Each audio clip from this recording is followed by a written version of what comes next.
আসসালামু আলাইকুম সুপ্রিয় দর্শক, আজ আমি আপনাদের হাতে মাখিয়ে গরুর মাংস রান্না করে দেখাবো। প্রথমে আমি গরুর মাংসটা নিলাম, পরে আমি প্রেসার কুকারে আমি গরুর মাংস মাখিয়ে রান্না করব।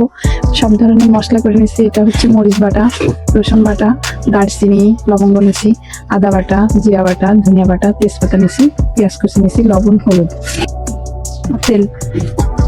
এবার মাংসগুলো প্রেসারে ঢেলে দেবো, উঠাই নিলাম। তারপরে আমি আস্তে আস্তে মশলাগুলো দিয়ে দিব। তেজপাতা, পেঁয়াজ কুচি, দারচিনি, রসুন বাটা, জিরা বাটা, এটা আদা বাটা,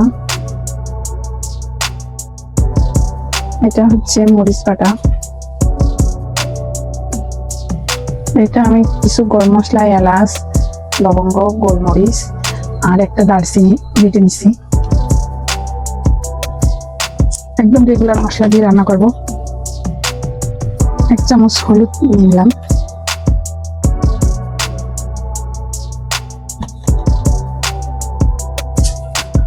লবণ দিয়ে দিলাম পরিমাণ মতো। এখন আমি হাতে মাখাই নেব।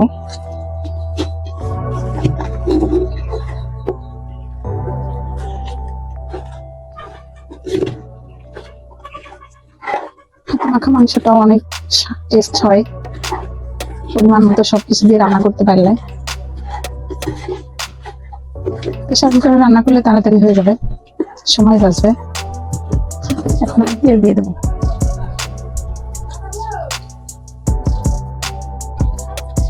তেল দিয়ে আসিস, আবার মাখাই দেবো।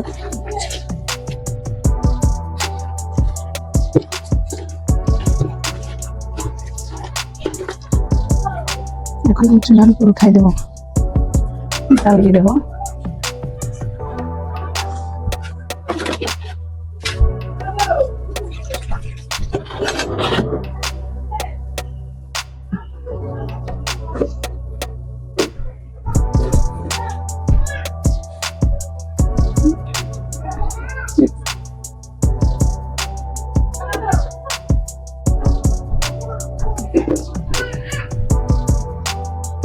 দেখেন কষাইতে কষাইতে তেল উপরে উঠে গেছে, কি সুন্দর লাগছে দেখতে।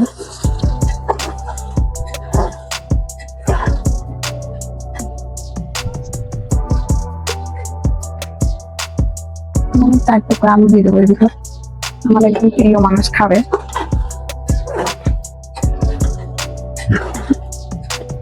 খুব ভালো পছন্দ করে। কষানো শেষ, এবার আমি ঝোলের পানি দিয়ে দেবো।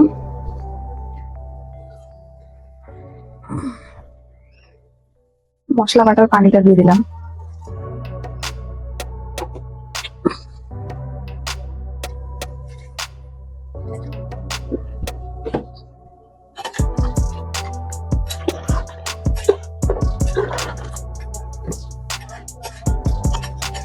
প্রেসার কুকারে রান্না করলে সময় বাঁচে, গ্যাসও সাশ্রয় হয়। এখন ঢাকনা লাগাই দিব, 4টা শেষ দিব, তারপরে আবার ফিরে আসবো, আপনাদের দেখাবো। এখন আমি ঢাকনা খুলে দেবো। ঢাকনার শীষ বের করে দিচ্ছি খুন্তি দিয়ে। শীষটা বের হলে ঢাকনাটা খুলবো।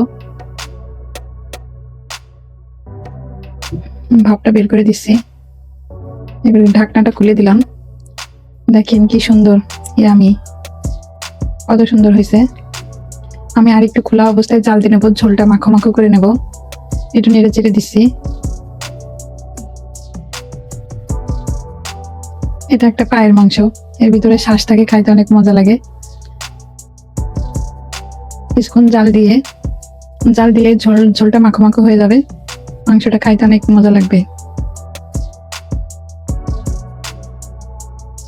এই যে এখন জাল দিয়ে শেষ হয়ে গেল, দেখেন কি সুন্দর হয়েছে। শেষ পর্যায়ে দেখতে অনেক ইয়ামি লাগছে। আমার কথাবার্তা বা অনেক কিছু ভুল ভ্রান্তি থাকতে পারে, প্রথম কথা বলছি, আপনাদের ভালো নাও লাগতে পারে, ক্ষমা সুন্দর দৃষ্টিতে দেখবেন। আর